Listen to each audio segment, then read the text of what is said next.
Welcome back. You're listening to Houston Real Estate Radio. I'm your host, Shanna Register, and every week we bring you news and information you can use on your real estate transactions.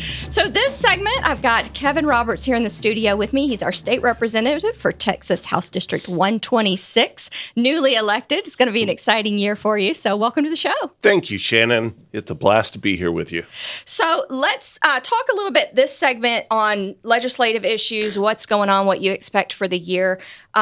We talked earlier with some folks from the high-speed rail. You know how crazy that is, so we'll get into that a little bit later, how there's people on both sides of that issue. So we'll talk about that a little bit later.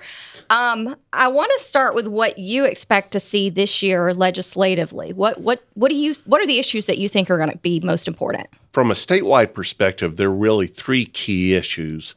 One issue, which is an issue every year, but more so this year, is balancing the state budget. Okay, I always laugh. There's one thing constitutionally required of legislators, and that is to balance the budget. Many times I think it's best after we do that we go home. But in this year, it's going to be much more difficult. In the 2015 biennium, they started out, the legislators, with $7 billion carryover balance from the prior. This year, the comptroller 2 weeks ago put out his biennial revenue estimate, and we're down 2.7% over last year. So when you look at a budget, that's about $107 billion that we have to allocate.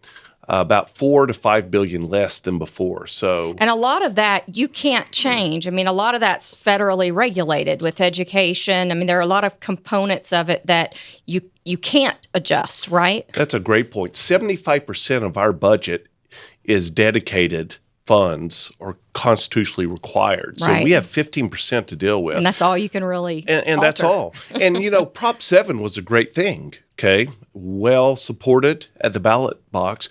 But here's sort of... Remind our listeners what Prop 7 was. Prop 7, what it was an additional tax exemption, and it allowed funds to be dedicated to transportation. What that means in real dollars is that over the 2 years, there's $5 billion less dollars in the general revenue fund this session for us to use to help balance the budget. The second big issue is going to be repairing the broken foster care system and CPS system. I've already filed 2 bills that focus on that specifically. And then the third big issue is going to be overhauling our school finance. Although that the Texas Supreme Court ruled this past summer that it was constitutional, Judge Willis said at the same time it's archaic. So I'm very pleased that that is a priority of the House. And last week, actually, the Senate has made it a priority and began listening and to having hearings in that regard. Very good. All right. A lot of things coming up. Anything housing related? Any housing concerns that you think are going to come across? I think the big housing, the good news is, as we talked about, 2016, as you live, was a flat year. 17, we're seeing oil and gas and the economy picking up. So Greater Houston Builder Association believes 17 will be flat, and then we'll see a big pickup in 18. As it relates to housing, property tax, there's a lot of bills that have been filed, mainly in the Senate, coming off the interim. So it'll be interesting to see what bills at the end of the day make it to the House floor. But I think that's going to be a big issue that could have implications one way or the other for housing. What's the most important issue for your district? I mean, what are your constituents most concerned with? When I laid out my legislative package, there's really 3 components to it. The first component are issues that my constituents have brought to me as issues critical for our district. The second are state priority issues, and the third are other important areas. The specific issues that have been brought to me, and one big one is related to fireworks. Okay. Really? Okay. Living, the great part is we are in unincorporated Houston. Yeah. Okay. Which means as it relates to fireworks, we can pop them 365 days, 24/7 a year, which is great until you get a business possibly that does, let's say, events. And a wedding party wants to have fireworks, which is definitely within is allowable now. But some of the neighbors and some of the subdivisions, when fireworks are going off at midnight, They don't like they don't like it. Right. So what this bill does, it's House Bill 1183. It gives the county commissioners the tools, the ordinance authority to create rules that they don't have the ordinance authority to do now, that they can establish days and hours as they see fit, okay, of when fireworks may be popped. It doesn't affect all the sales. You can still buy them, anytime. It just when you can use them. it just puts certain boundaries Is around. it just keeping them from being done from 11 o'clock at night through the early morning hours, or Whatever the county commissioners, I'm giving them the tool to be able on a local level, and this is only for unincorporated counties. right? The cities have their own ordinance authority. Okay. All right. So, what are your thoughts on the high-speed rail? I know it doesn't directly impact your area so much, but it is a big issue for the state. And with all the eminent domain issues, it's probably going to come before the legislative body at some point to make a decision on eminent domain. So, what are your thoughts on this whole high-speed rail project? I'm watching and waiting. Okay. As we speak, I'll wait as I do on anything and see what comes to the floor, because there's so many iterations. There was a bill passed last session to redefine what a high-speed transportation is that basically eliminated eminent domain authority. I'm a property rights guy. Landowners have the right to do what they will with their land, and for that right not to be infringed upon. Right. So when I first looked at the project, my first concern and question was, does it affect House District 126? And I'm happy to say it doesn't. From then, I just began really listening. And as you said, eminent domain is the big issue.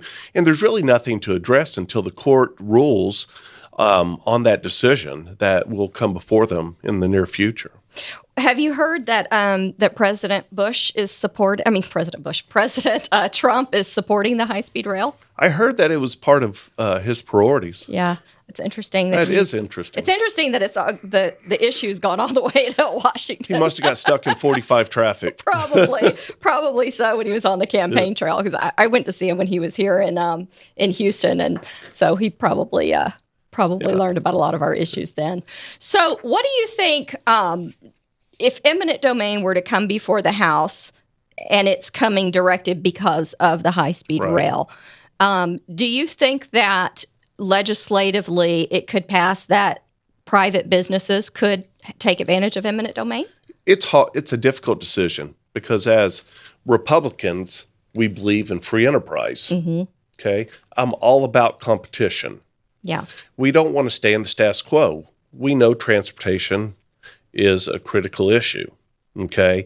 So you have that case, but then you have the conflicting issue of property rights and eminent domain. I mean, I think everybody, for the most part, at least I've been elected last week to serve on the Republican Caucus Policy Committee, and we will meet every day. There's 16 of us that will review every bill that is going to be voted on. So I think right now the majority of at least Republicans are in a watch and wait mode. All right. Sounds good. Well, we appreciate you coming on the air today. Texas House District 126 State Representative Kevin Roberts. And you have a website out there, www.robertstx126.com. And you can find him on Facebook at RobertsTX126. And I know you have a survey, an issues survey that people can complete. And also the Capitol update that you put out. How often? Is that monthly? I put out the Capitol update weekly. Weekly. Okay. Every so people Friday. can get on that list. And we have an issue survey because I'm there to represent the constituents. Right. And for me to best do that, I need to know what's important to them. And can I mention one exciting bill we have for the area? We got about 1 minute. 1 minute. It'll be less than that. Okay. I have a bill that I've been working on with Lone Star. It's House Bill 870 or House Bill 973 that's going to allow community colleges in Harris County to offer a Bachelor of Applied Technology gap degree, which will help with workforce development and job creation. Yeah, we need that. That'll be fantastic. Very good. All right. If you would like to get the issue survey or the capital update from Kevin Roberts, you can email him at district126.roberts@house.texas.gov. If you missed any of today's show, catch it online. The videos are at HoustonRealEstateRadio.com. We'll see you next week. Thanks for joining us today.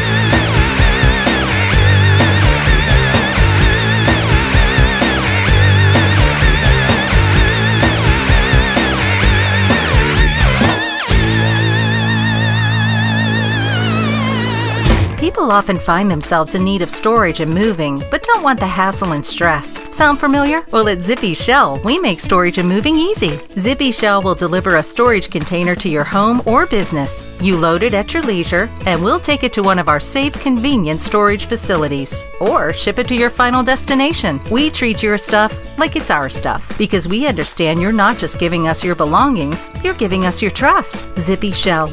Storage and moving that makes life simple.